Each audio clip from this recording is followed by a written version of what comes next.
मंगलवार को होने वाली भाजपा विधायक दल की बैठक को लेकर नेता प्रतिपक्ष गुलाब चंद कटारिया के निवास पर एक बैठक हुई। बैठक के बाद गुलाब चंद कटारिया ने कहा कि होटल क्राउन प्लाजा में भाजपा विधायकों के प्रशिक्षण और बैठक पर कल सुबह फैसला होगा। कटारिया ने भाजपा विधायक दल की बैठक पार्टी मुख्यालय में करने के संकेत दिए। भंवरलाल शर्मा की सीएम गहलोत से मुलाकात पर कटारिया ने कहा कि हम तो पहले से ही कहते थे कि ये कांग्रेस के परिवार के भीतर का झगड़ा है। और अब से कुछ देर पहले ही ये बैठक हुई है जिसमें कटारिया ने ये बात कही कि ये हम पहले ही इस बात को कहते थे कि ये झगड़ा कांग्रेस का अंदरूनी है, और ये बात उन्होंने भंवरलाल शर्मा के वापस आने और मुख्यमंत्री से मुलाकात करने के घटनाक्रम पर कही। उन्होंने कहा भाजपा विधायक दल की बैठक पर कल फैसला होगा। बैठक कहाँ होगी ये बात उन्होंने कही।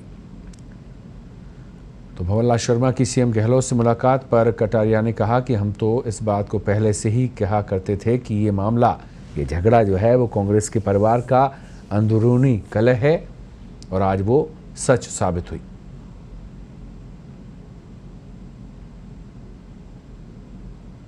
नेता प्रतिपक्ष गुलाब चंद कटारिया के निवास पर हुई बैठक में ये बात कही गई, और होटल क्राउन प्लाजा में भाजपा विधायकों के प्रशिक्षण और बैठक पर कल सुबह तक फैसला कर लिया जाएगा। और इस खबर पर ज़्यादा जानकारी के लिए हमारे साथ हमारे सहयोगी उमेश शर्मा फोन लाइन पर जुड़े हैं। उमेश, क्या कुछ अपडेट है इस बैठक में और क्या कुछ निकल कर सामने आया है?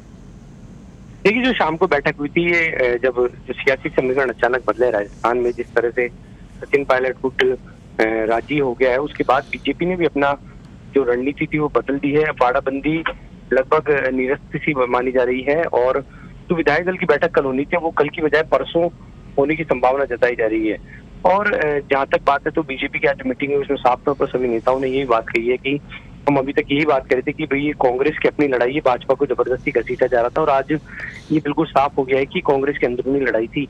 और आप समझ सकते हैं कि 31 दिन से इतना बड़ा जो ये मामला चल रहा था, और अचानक आज राहुल गांधी से मुलाकात के बाद सारे सियासी समीकरण बदल गए हैं। भाजपा ने ये भी आरोप लगाया कि बसपा विधायकों के कोर्ट से आने वाले फैसले से डरकर कांग्रेस बैकफुट पर आई है, और राहुल गांधी ने सचिन पायलट को इसीलिए मुलाकात के लिए बुलाया, वरना इतने दिन तक उनको लटकाया जा रहा था। तो कहीं ना कहीं बीजेपी की जो रणनीति थी, क्योंकि बीजेपी यही आस लगाकर बैठी थी कि कल अगर हाईकोर्ट से सरकार के विपक्ष में अगर फैसला आता तो वो फ्लोर टेस्ट की मांग करती है, और अब सारे समीकरण लगभग बदल गए। अगर फ्लोर टेस्ट की नौबत अब लगता नहीं कि आने वाली, क्योंकि सभी 19 विधायक जो हैं अगर कांग्रेस में वापस आ जाएंगे तो उसके बाद फ्लोर टेस्ट जैसी नौबत आने की जरूरत नहीं पड़ेगी। जी शुक्रिया उमेश, इस तमाम जानकारी के लिए।